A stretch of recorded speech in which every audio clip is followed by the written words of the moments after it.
Hi guys, welcome back to Random Thoughts. I am the D Marie, and we are here with my good friend Erica. Hello, Erica. Hello, how are you? I'm good. How are you? I'm happy to be here. So when I asked you to be on the show, I said, "Is there anything you want to talk about?"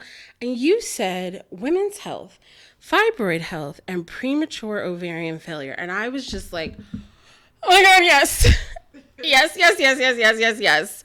I've been dying to talk about health with someone because I've made a few like quick videos where I was upset because so I don't know if you know, I have blood clots and I get them all the time. Like I'm on blood thinners the rest of my life because of these blood clots. And the first time I got them, my doctor told me, "Oh no, they couldn't be blood clots. You just have, let me give you a water pill." Took water pills for 2 days straight and I'm in pain. Like I called out of work. I'm in a chair with my feet elevated. I'm doing everything I can. I'm like, I'm on this water thing and nothing is happening. I'm in a lot of pain. Like, can you, like, is there anything else we can do? And she tells me, "Oh, just take two. You'll be fine." And finally, at the end of the night, I end up just calling the ambulance because I'm just like, I can't. I'm in so much pain. It was so bad that when I went to get an ultrasound, the ultrasound tech left the room, got two more nurses, came back, and was like, "Oh my God." And I had to stay in the hospital for a week. I'm so Couldn't walk. sorry that you Right? experienced that. But for me, is because I'm overweight. Because that was the answer to everything. Anytime I complained about a pain, "Well, lose some weight, you'll be okay."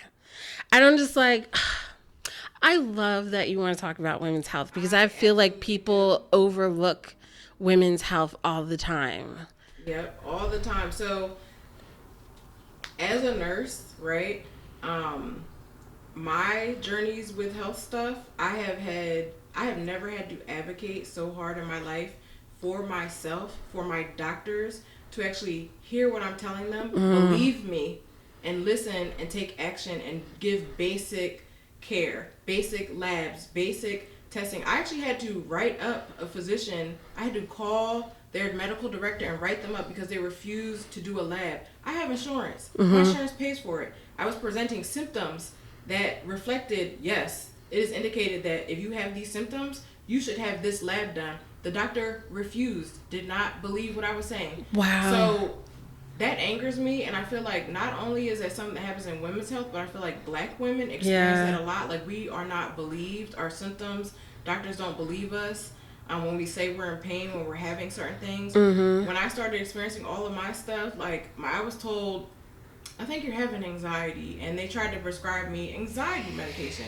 I was like, "Well, yeah, I do have anxiety because I'm experiencing like 10 or 15 symptoms that I've never had before in my life, and you're not believing me. So now I do have anxiety because I want to know what's going on with me." Yeah.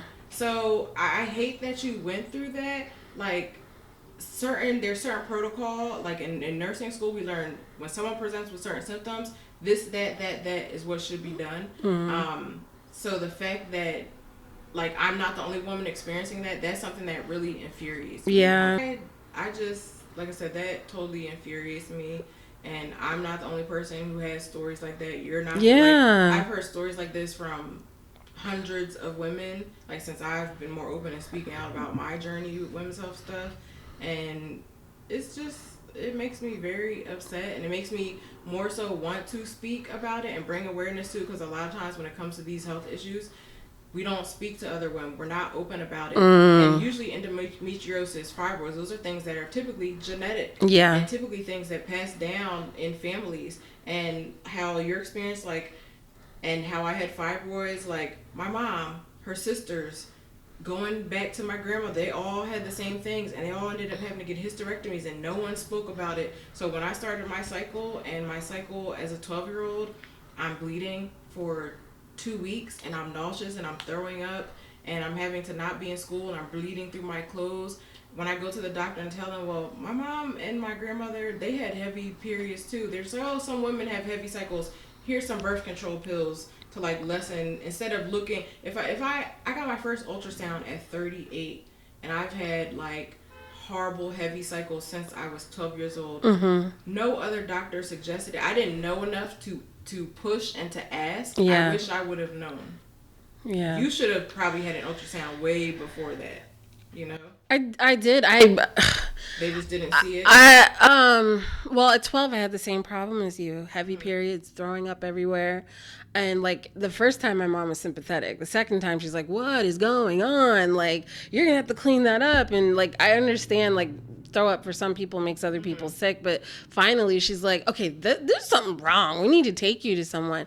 And I don't know why. Like, was this like the only OBGYN in our neighborhood or what? But he was an old Chinese man who didn't speak very good English. He gave me an ultrasound, told me I had a cyst and may never have babies ever. So I'm like 12 and I'm going back to school with this information and I just wanted to cry. I'm like, you're telling me at 12, I just have heavy periods because I have a cyst and it's going to rupture one day and I'll never get to have And kids. how traumatic must Thanks. that have been for I, you? I was devastated. Like at 12, thinking I'd never get to have children. And then when I had my first miscarriage, I just went, I'm never going to get to have kids, am I? Like it's just never going to happen. And again, I had I had the worst experience ever with having my daughter. So when I was 21, I was in a car accident. And I have a metal plate in my hip that holds my hip together. Oh wow. And so I was told if I have kids, still on the if stuff, um, you will never have kids naturally because you just can't open. So I tell the OBGYN that when I get pregnant, and she goes, "Oh, no, no, no. You'll be fine." What? Woman, dead ass. I was in labor for 3 days because she kept pushing progesterone and telling me you're gonna get dilated. I never got more dilated than 3 centimeters, and I kept trying to tell her there's hip pins in my hip. You're not listening to me. Finally, they had to do an emergency I was about to say, C-section. I'm surprised she didn't suggest a C-section. I told her we needed one when we got started. She just wouldn't listen to me. And I was just like, I mean, I've had so many bad experiences with OBs. I don't even want to see them anymore. I'm like, I don't. Mm-mm. I am on, in the past 2 years, I am on my sixth OBGYN. But you found a good one. I found amazing doctors now. Yes, Yeah, thankfully. yeah. What do they do different? They listen. Hmm. My first appointment with my OBGYN, I sat in the office with him, and he listened to my entire story from like teenage to now of my symptoms, what I'd experienced with other doctors, everything, how I felt about stuff. It was like a 2 hour consult. Oh, And that's that was awesome. before even bringing me into the exam room and doing the exam and doing all those things. Doctors don't sit and they don't have time to sit down and talk to you and actually listen and hear. He was compassionate. He actually like gave me a hug. He actually told me I'm so sorry for like all the other things that you've been through with the other doctors. Like, and I have an amazing hormone specialist that I go to as well, who he referred me to. He works in tandem with that doctor. Hmm. She does the same thing. She sits, she actually listens to me. She listens to my symptoms. She was like, okay, well, she writes stuff down. She's like, we need to address this. Well, how about this? And when I have follow-up appointments, they ask me about those things that I told them were bothering me before. They ask Hmm. me about new stuff coming up. My OBGYN, he actually, his wife works as the receptionist at his office. They actually call me to ask me like how I'm doing in between visits. Oh, I love that. I Mm-hmm. love that. I don't think I've ever had that personal touch from a Me doctor. neither. Do you think the stuff you've gone through makes you a better nurse? Absolutely. I feel like it's one thing to learn something in a book or to be treating patients or clients that have something going on, but when you actually personally experience it, like you know from a whole different standpoint. Like me telling 20-year-olds now, like, listen, you need to get an ultrasound. Like I think an ultrasound and a pelvic floor therapist is something that every like teenager should. I think just like you go every year to a PCP doctor, for women, pelvic floor therapists should be like a given. Okay. Um, I'm not familiar. What do they do? so, pelvic floor therapists, um, they a lot of times with us as women, like we may have one thing I learned from them. I've had like lower back pain for years, right? That Mm-hmm. comes and goes. That I was just thinking, oh, I need to stretch, or maybe I need to foam roll or do some yoga or something like that. I am pretty active. I try to exercise, often or whatever. And it's like my hips would get tight. I would have lower back pain. Just it would always come. Mm-hmm. Um, I was diagnosed with fibroids. I had like 45 fibroids. Well, when you have Wow. that many fibroids, it's putting pressure on your pelvic area. Mm-hmm. Your frame has to hold that up. It puts pressure on your bladder. It puts pressure on a lot of things. When you're putting pressure like that, your pelvic floor muscles, they can become weakened. They can become super tight. Your pelvic floor muscles actually aren't just in your pelvic area. They wrap all around your hip and all the way around your lower back. So a Okay. lot of women who may have lower back pain, it may be from pelvic floor issues. And as a nurse, I had no idea that those things correlated with each other. Yeah, I've never heard this before. I Like, went to a you are educating me. I'm Listen, listening. I went to a pelvic floor therapist, and I was telling her about my back pain. I had just had open abdominal surgery from having some of my fibroids removed, and was just having this back pain and this hip pain. And she was just like, okay, now sounds very weird, right? She was like, I'm gonna do an internal vaginal massage. Hmm. Okay. So it sounds very like, Yeah, like what's going why? on? Right? At first I was like, The woman was like, she showed me like the structure of the body. She said your pelvic floor has 3 layers of muscles in them. She showed me the muscles, and she was just like, a lot of times, and I'm thinking like, because of the fibroids and stuff, that my pelvic floor muscles are probably weak is what I'm Mm-hmm. thinking. She was like, no, your muscles are actually they're in a constant contracted state because of you having like the fibroids pressing on them and all that kind of stuff. And so she's like, I'm going to do an internal vaginal massage to loosen your pelvic floor muscles. Okay, so like it was just too tight from trying to hold everything. Yes. Okay. And that's causing the tightness to my hips, the pain to my lower back, because those muscles wrap all the way around to your Mm. lower back and around your hips. This woman took her 2 fingers, she stuck them up there, Mm-hmm. and she pressed down on certain areas, like in my pelvis, on my pelvic floor muscles. There's areas she's pressing. As soon as she presses them, I would feel a ting, like all the way up my leg. Mm-hmm. And she would apply pressure and hold it there for a while. And when she was done, like all the pain that I had for years in my lower back hip completely gone. Wow. And I was just so amazed. And I'm like, why isn't a pelvic floor therapist something Yeah. my gynecologist is telling me about? Like, I feel like every woman should be going to a pelvic floor therapist, whether you've had a baby, whether you haven't had a baby, if you have a period, like if you have a uterus, you should be Yeah. going. Yeah. And so she was just like, yeah, it's just, unfortunately, it's something that isn't commonly, like, I had whole abdominal surgery where they're cutting through 7 layers of fat, tissue, muscle, nerves, and then trying to like that heal on its own, and then still trying to like you use your stomach for everything, sitting Yeah. down, standing up, lifting, doing all this stuff, all that's connected to your pelvic muscles, all that is weakened from surgery. When I asked my doctor, like, okay, if I was to break my knee or tear something in my knee after surgery, doctors recommend you heal up and then you go to rehab. I was like, well, should I be doing any type of rehab after my surgery? And they were like, no, after 8 weeks, when we clear, you can do everything. After 8 weeks, I was in still a lot of pain. Mm. Everything was weak. Everything was tight. Like, I couldn't even drive, just come from driving and the bumps and stuff. Like, it was painful. And so I started doing my own research, and I was like, I saw a pelvic floor therapist, and she also helped me do abdominal stuff. Now, are they covered by They insurance? are covered by insurance. Okay, I'm like that's my My question. insurance totally covered me going to see them. I went once a week. You could go twice a week. Not only that, but she also did like abdominal core strengthening and exercises with me. But before I could actually do exercises, she also gave me like lymphatic massages and abdominal deep tissue massages to stop scar tissue from forming in my abdomen. Oh wow. And just so if you're, I know you're telling me you're about to have surgery. Yeah, 15 I'm days. gonna give you some links. Yeah. For pelvic floor I totally therapists. appreciate it. Yeah, but it was life changing for me, and I was like, why don't all women know about this? Never heard of it before. That's crazy. Wow. So how did you get there? So from 12-year-old having terrible periods to surgery, how did you get there? So probably what are we in 2005, in 2021, I started experiencing my period just came one day and it never left for Mm. 10 months.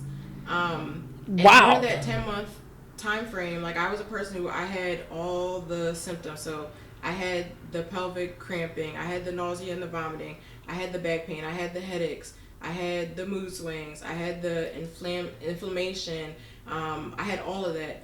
And so for 10 months straight, my period just never stopped. Every 2 to 3 hours, I was bleeding through my clothes. So I was lightheaded. I was dizzy. I was Mm-hmm. having trouble breathing because I was so anemic.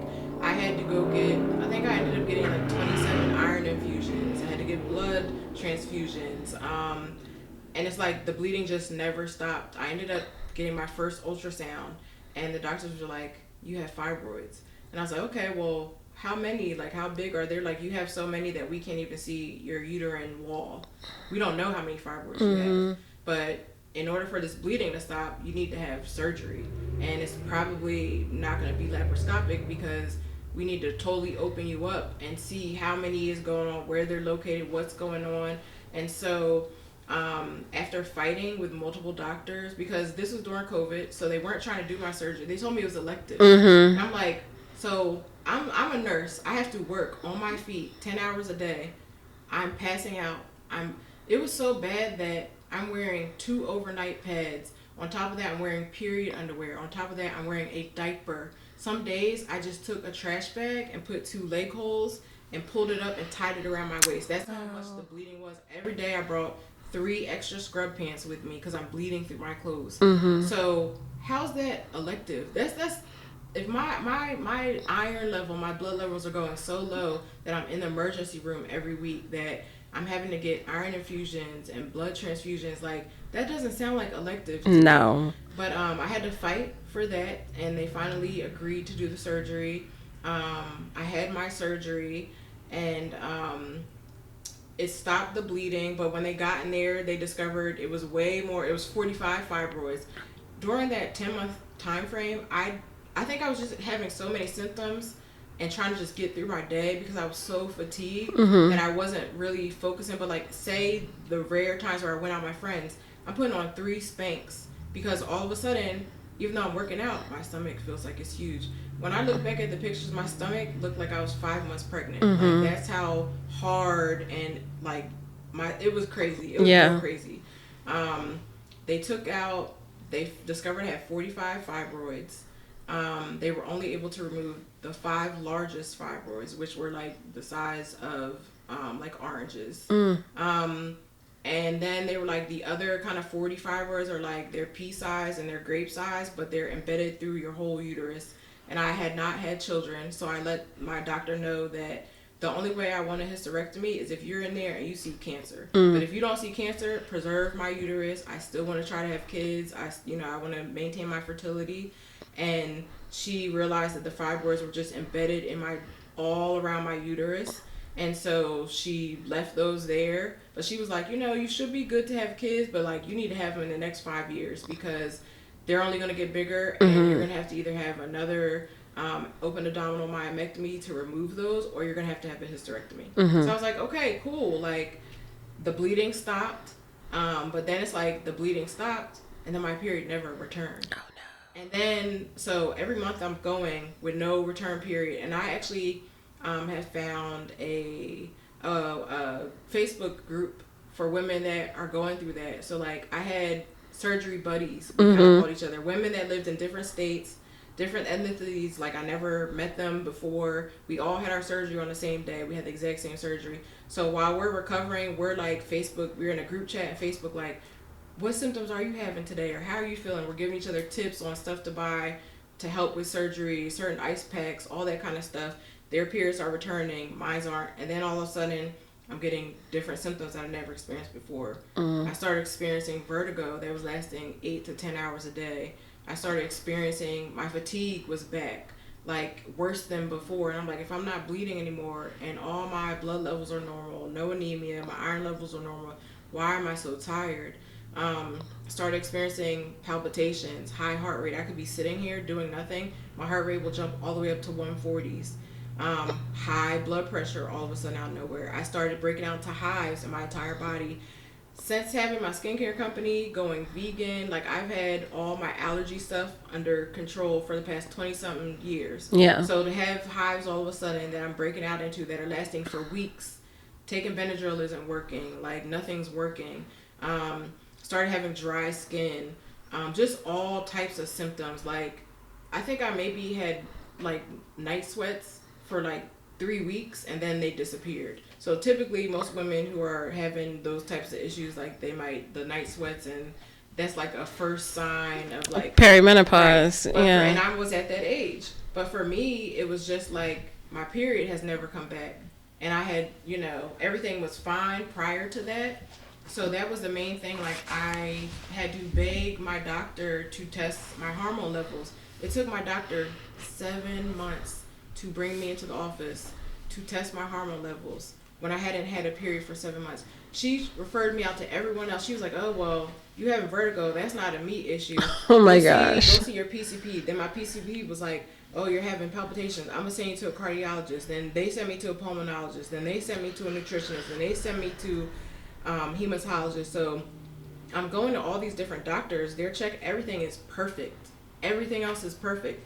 So some of them are starting to think my symptoms like are in my head. They're like, well, maybe you're having anxiety.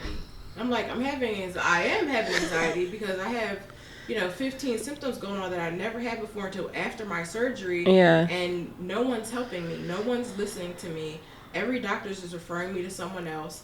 And so finally, after 7 months of going to all these specialists and all those tests being normal, I said, I haven't had a period in 7 months now. Are you gonna come, like, allow me to come in for a visit? You're not that busy, like, and test my hormones. And she finally did. And when she tested my hormones, I got my results back, and my estrogen and my testosterone and my progesterone were all zero. Wow. Now, as a person who may not be medically, they may not know certain information medically, as a woman, your estrogen should be anywhere from like 150, some women's estrogens all the way up to 300. Your testosterone levels for women, they say like 60, 70 is good. Progesterone should be above a certain level. So for all these to suddenly be zero, it's not good. Um, our hormones are produced in our ovaries. So my doctor then told me that, yeah, I'm sorry, but you have premature ovarian failure, which means my ovaries just suddenly stopped working after my surgery. Oh no. So Did you preserve any of your eggs? I did not. Oh No, no. I didn't even think, That's a thing you should that would be do. something that was necessary. For Yeah. me, I felt like one of the reasons I'm getting the fibroid surgery is so that I can, like, my fertility and everything, so I'll be able to have kids. And Mhm. so to get that diagnosis was like devastating for me. Yeah. Like it was completely devastating. And my doctor, she gave me the diagnosis, and she didn't even give me anywhere that I could go for help after that. She didn't give me any advice She's like, here, about bomb, my I'm out. symptoms. So I had to start researching on my own and realize, like, okay, I need to get on hormone replacement therapy. But like this was when I was in my 30s. So she basically told me that your uterus and your ovary function is like a post-menopausal woman. So not even perimenopause, Oh not wow. even regular menopause, like a 60, 70-year-old woman, like post-menopausal. So she was like, your body just doesn't produce any hormones. So then I'm like, well, how can this happen? Like, it Yeah. didn't start till surgery. Did something happen in surgery that you're not telling me? Or did something... And I got every test done, because some people can have it because it can be a certain gene or chromosome that you have, and it makes you susceptible to having it. For some people, it's genetics, like it can be passed down in your bloodline. For some women, if you say you go through chemotherapy or something like that, that can produce like medical menopause, and then Mhm. you'll have premature ovarian failure because of that chemo or because of that. But for me, it just came on suddenly, and nothing, it just seemed like they were not able to figure out like why it happened. Yeah. And like I said, it was devastating, but then also I came to the realization that many doctors, OBGYNs, they're not even trained in menopause. So like I've been through 6 OBGYNs in the past 2 years. Doctors were scared to put me on hormone replacement therapy, scared to increase my dose, they weren't listening to my symptoms, and they were like, well, I'm used to giving 60-year-old women this dose of estrogen, so I'm only going to give you this dose of estrogen. So wait. I'm sorry. That just doesn't make sense. So because you've never seen this in a younger person, and I reflect the symptoms of an older person, you can't take what you've learned from an older person and use that on me? Like, how does that make sense? Yeah, they it's like they were all scared to, or they just kept telling me, why don't you just get a hysterectomy and then you don't have to worry? And I was like, well, actually, a hysterectomy is going to make this worse. And like, I do believe in God and that He's the ultimate doctor, and I still would like to have children. So I told them all from the beginning, like, I do not want a hysterectomy. Don't ask me about a hysterectomy. I feel like I had a surgery and now look what happened. So that's the last thing I'm gonna let y'all do. Yeah. Set me up again. And so doctors, even though I was telling them this, they were still like, well, why don't you just get a hysterectomy? I mean, you're at a certain age and you have all these fibroids, and so that just, it really enraged me. Yeah. Me, I feel enraged for you. I'm like, but it also made me, as a nurse, realize like I had to fight for these. I had to fight 7 months to get a doctor to test my hormones when I was presenting with symptoms that something was wrong hormonally. Yeah. Like, if a woman doesn't have a period, the first thing you should be looking at is her hormones. Exactly. They do not test. I think hormones is something that, as a woman, women should be tested like every maybe 5 years, starting at like 18, to just get a baseline of their hormone levels. Because one thing that for me has been difficult is my doctors didn't know what level my hormones need to be at in order for me to function where I don't have symptoms and I feel normal. So if I would have got my hormones tested at 18, 20, 30, they would know, like, okay, well, she works well when her estrogen is at 200, or when her testosterone is at 100, but it's like, because I never got my hormones tested, because it's not something that's commonly done, which it should be done, especially in women. It's been like Russian roulette, trying to figure out like what dose of medication to give me and what combination of medication to give me to help with my symptoms. So it's been about 2 years since my diagnosis, and I am just now getting to a place where like my symptoms are like minimal. Okay. It's taken 2 years to get there. So it's been a struggle. I've realized, like I said, most doctors do not have education on it. Most doctors probably had 30 minutes of education in school about menopause and about perimenopause. You'd think that would be important, because there's more to obstetrics than just having babies and getting through periods. But those are the money makers, right? So I in this guess. world, wherever these doctors are going to get the most money from, That's certain so things, sad. like for me, when I got my diagnosis, I was told that a reproductive endocrinologist is going to be the best doctor for me, because they deal with hormones, and like they would be able to help me get my levels to where they need to be. I called 11 reproductive endocrinologists in the Raleigh area. When I told them all that I was not interested in IVF and having a baby right now, they all refused to see me. Wow. Because they're like, we don't really care about helping you get better. We just want you to make a baby. Right. Wow. That's terrible. It's horrible. And I was like, I know I'm not the only woman having these experiences. Yeah. And I feel like the reason why I push so much is because I'm a nurse and I know better, and I know, like, no, you should be doing this, and my insurance pays for this, so you're going to do this. But women who don't have that medical background, when a doctor just tells them, no, just take this medication, just take this pain meds, just take this birth control, they don't know enough to push back. That's they don't know enough to know, like, if this doctor isn't going to do what you need them to do, you can always find another doctor. Yeah.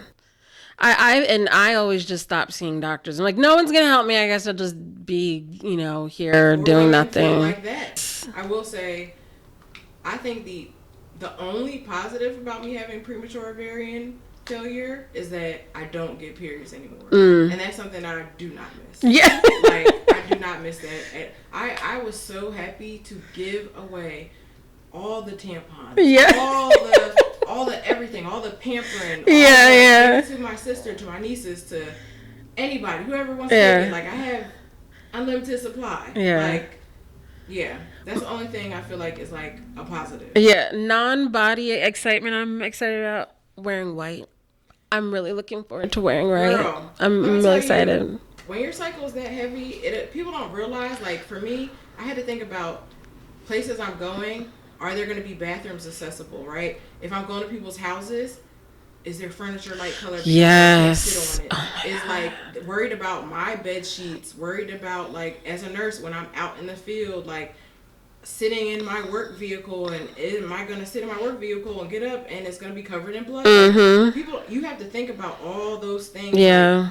it's it's horrible. And because sometimes things happen and you don't even realize. I had this one time I went to a dance workout class, and suddenly some woman starts talking about a pool of blood on the floor. Is everyone okay? And I'm just like, oh my God, please tell me that wasn't me. And it was me. It was me. My pad managed to overflow in the hour I was working out, and it leaked onto the floor without me noticing. And I'm just like, mortified. Luckily, there had been other women that left early, so they just assumed it was one of them, and I just scooched out. But just driving home, I managed to fill my car with period blood. I'm like, ugh. And then they say these things are elective. They're not. They're Like not our elective, right? periods are a part of our bodies, and they Exactly. really should be part of the forefront of taking care of And if us. you're experiencing this every single month, your blood levels are going to get low, your iron levels are going to get like I Mm-hmm. had no idea my anemia was so bad that like I said I was passing out. I couldn't go more than 10 feet without feeling short of breath, which is Mm-hmm. not common for me because I like I said I worked out, I was active. I was having heart palpitations that my heart rate was going up to 140s. All these symptoms, like I was, one thing that people don't talk about, my hair was thinning and breaking off because I got a bald spot. I'm like so embarrassed, but but they don't tell, like I I never didn't knew, know even as a that. nurse I didn't know that these were signs of being anemic. These are also signs Oh, of like if your estrogen is low. yeah. So yeah, it's like there's so many symptoms. I feel like you're teaching me so much stuff. My blood pressure was high. That was Yeah. because I was anemic. Like, and it's just like it affects everything. It affects your Mhm. cardiac health. Like one thing with estrogen and those things I learned is that estrogen as a woman contributes to all of our body systems. Mhm. Our skin, the reason why it's breaking out to hives, estrogen creates like this extra layer of protection on our skin that plumps up our skin, that moisturizes our skin. When you take that away, your body is susceptible to allergens and things that can trigger your skin to have allergic reactions to them. Mm. And so that was what was contributing to my hives with my vertigo. When you have no estrogen in your body, it causes imbalance and it can cause the room to spin and things to like your vision to not be clear. And so that was contributing to that. When it came to my hair breaking off and stuff, estrogen contributes to your hair growth and your nail growth and your skin growth and your skin being moisturized. It contributes to our brain health. One thing that happened after my surgery, I was having brain fog. I was having difficulty remembering things. Mm. Okay, it's been a year. Mm. And for whatever reason, my body just wasn't absorbing the medication like normal people. Mm-mm. I feel like any situation, I always am that 1 or 2% that like if you have a 1 or 2% chance that I'm always that 1 or 2%. Yeah. And so I have been on oral medication, creams, patches, gels, all types of hormone replacement therapy, things that you could think of. Now, just recently, I have started hormone pellet insertion therapy. Okay. They have these pellets that are dissolvable. They dissolve over a 4-month period of time. They have to insert them into your muscle, into your glute muscle. So basically, every 3 months, they take and they cut about a 2-inch deep incision into my glute muscle. Ouch. They push these hormone pellets into my skin, underneath my skin, and stitch me back up or whatever. And over a 4-month period of time, they'll slowly dissolve and get into my direct bloodstream to raise my hormone levels. And because my hormone levels were 0, they have to raise them very high. To like my estrogen, I function well. I have discovered that I function well when my estrogen is like above 200. And so it's taken a year for me to get to like, I'm at like 150 now. Okay. But this doctor is the only doctor that's been able to get my levels high and for them to be consistent. The other doctors would get them up to like 20 and then they would drop back down to 0, up to 60 and they drop back down to 0, and they couldn't figure out like why they weren't staying consistent. Mm-hmm. So, and luckily my insurance covers half of this. Okay. But it's very expensive. I have to pay $400 to $500 Oh. every 3 months for this. But it's something I need like to function and to live. And so my symptoms aren't like, the symptoms are debilitating. They affect like everything I'm doing. Like they affect, like I was saying, I think my cognitive health. I have short-term memory loss. I have brain fog. I have difficulty recalling, like word recall. In addition to that, like they can cause bone loss too. And so they said that women who have low estrogen are at a higher, I can't remember the percentage, but they're more susceptible to developing dementia and Alzheimer's. Oh, So wow. estrogen contributes to you cognitively in that way. It contributes to bone loss. So me having premature ovarian failure puts me more at risk for having osteopenia, so bone loss. So every year I have to get something called a DEXA scan, where they do a full body scan of my bones to make sure my bones aren't thinning. Okay. And so I take vitamin D. I also have to take other things to help with that. Also, exercising and strength training are things that are very important to help with just like joint pain, because it also causes joint pain. And when it comes to my heart, like my heart rate now is like slowly coming down. My blood pressure now is normal, but at one point my blood pressure was like 180s over 110. For a person that's active every day, that's vegan, for your blood pressure to shoot up, I don't eat high sodium foods. Yeah. I don't eat. And the doctor was telling me like, you need to change your diet. I'm telling you, I have the healthiest diet. It's like y'all aren't listening. And So infuriating. Like, I'm angry for the you. PCP doctors don't want to admit that estrogen plays like that much of a role in the total wellness and the functioning in a woman's body. Yeah. But like I said, my hormone doctor, my OBGYN, they recognize that. And so they're like, as soon as we get your hormone levels to normal, all these other issues are going to go. And they've been decreasing and That's going good. away. My vertigos I have it now once every 2 weeks, where before every single day I was having vertigo for like 5 to 10 hours a day. That means I can't drive. That means I can't even turn my head without the room spinning. And to do that and to still be able to try to function in my career as a nurse, to function just with like going to work out or just doing, I mean, it's horrible. The room spinning for 10 hours a day. Yeah. Like, you can't function like that. Premature ovarian failure, there are women that experience this as early as like teens. So they're teens, 16, 17, 20-year-olds, 30-year-olds. Anyone who has ovarian function that stops functioning as normal before 40, that's premature ovarian failure. Okay. That's what that like qualifies at. And so basically I have a 5% chance that I can get pregnant naturally. It's possible that I could possibly carry a child, but I would need a donor egg. Okay. And then I would have to have like IVF stuff, and I would probably have to be having progesterone injections and all that kind of stuff during that time frame. How I was talking about my family and how amazing my family is. My sister is fertile Myrtle. Okay, we always tease her. You got 50 million kids. She has 4 beautiful children. My nieces and nephews, I love those kids like they are my own children. Yeah. My sister, who hates doctors, who hates needles, who hates all that, stated that when I was ready to go there, that she would donate her eggs to me. So she would go through the process That is so of wonderful. going through the hormone injections and all that stuff and extraction, Yeah. and donate her eggs to me. It made me start crying. Like, I mean, that's a wonderful Yeah. gift. That's a wonderful we joke gift. all the time because like 2 of her kids look like me. Yeah. And when we go out, they think that they're my children. She was like, well, half my kids look like you, so it's only right that your kids look like me. Right.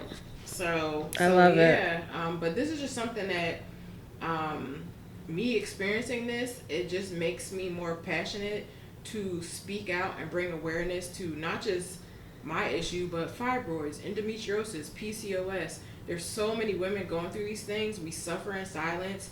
The doctors don't know what they're doing. Like, most of the stuff I learned is stuff I found on TikTok and Instagram. I had to research all this stuff myself. And women who don't know enough to research, they just suffer, and they don't think that they can get, like how you said, I'm just not going to go to Yeah. OB/GYN, but that's not the solution. No, not at But it's all. so frustrating when the doctors aren't hearing you, when they're not listening to you, when they're not taking you serious, when they're not giving you help, because they're supposed to be helping, right? Yeah. And so, like, for me, speaking out about this is also therapeutic for me. It's also helping me, like, work through. But an important thing that's been very important through all of this is therapy. Mm. When you're going through stuff, as a woman, serious chronic health conditions, like, it affects your mental health as well. I Yeah. was very depressed by this stuff. Like, that time when I had my period for 10 months straight, every day I was breaking down crying. Like, Mm. every single day. Like, every day. And I was depressed. I didn't want to leave the house. I'm usually a social, positive, cheery person. I didn't want to do any of the things that I love to do. I just felt like I'm going to have to go through this forever because the doctors aren't helping and no one cares about what I'm going through and I can't talk to anyone and no one understands. But just the weight of the physical symptoms, the pain I was going through, that affects you mentally. And I'm sure your Yeah. stuff affected you Oh, mentally. for sure. Yeah, and so for me, like, I worked as a mental health nurse. Out of the 20 years I've been a nurse, 12 of those years I worked in community mental health. And I really have an affinity for preaching the importance of getting help for mental health in the Mm-hmm. black community because it's such a stigma in our community. That is so true. And so, like, God created doctors, God created therapists, He created medication. Like, sometimes you need more than just talking to someone, and that is okay. Yeah. And so for me, going through all this, like, it's difficult to process. Like, I kind of talked to you a little bit about having friends who actually understand what I'm going through and can give me, that emotional support is difficult because a lot of people feel bad for me. Like, Mm-hmm. when they found out, okay, like, you may not be able to have kids, and they know how much I want to be a mom. Most subjects like that, people just would rather not talk about it. But for me, I would love for someone to just come up to me and say, Erica, like, how are you feeling today? How are you doing today? Like, how are your symptoms today? I want to talk about it. Talking Mm-hmm. about it is therapeutic for me. I feel better when I talk about it. And so having that therapist that's always there, that unbiased person you can just vent to, and it really helps. That's good. That's great. Yeah, I agree with you. Like, mental health is so important, and people need to advocate for themselves. So, if you had to talk to a person who doesn't advocate for themselves, but they want to, what would you tell them the first thing they need to do is? Um, the first thing, which could be hard if a person is not advocating for themselves, but the first thing I would tell them is if they are in a doctor's appointment and they feel like they are not being heard and that their doctor isn't listening to them, I would tell them to repeat to their doctor, so you mean to tell me that I'm telling you I'm having this symptom, that symptom, that symptom, and you are refusing to give me care. You're refusing to look further into this issue. Can you please note that in my chart?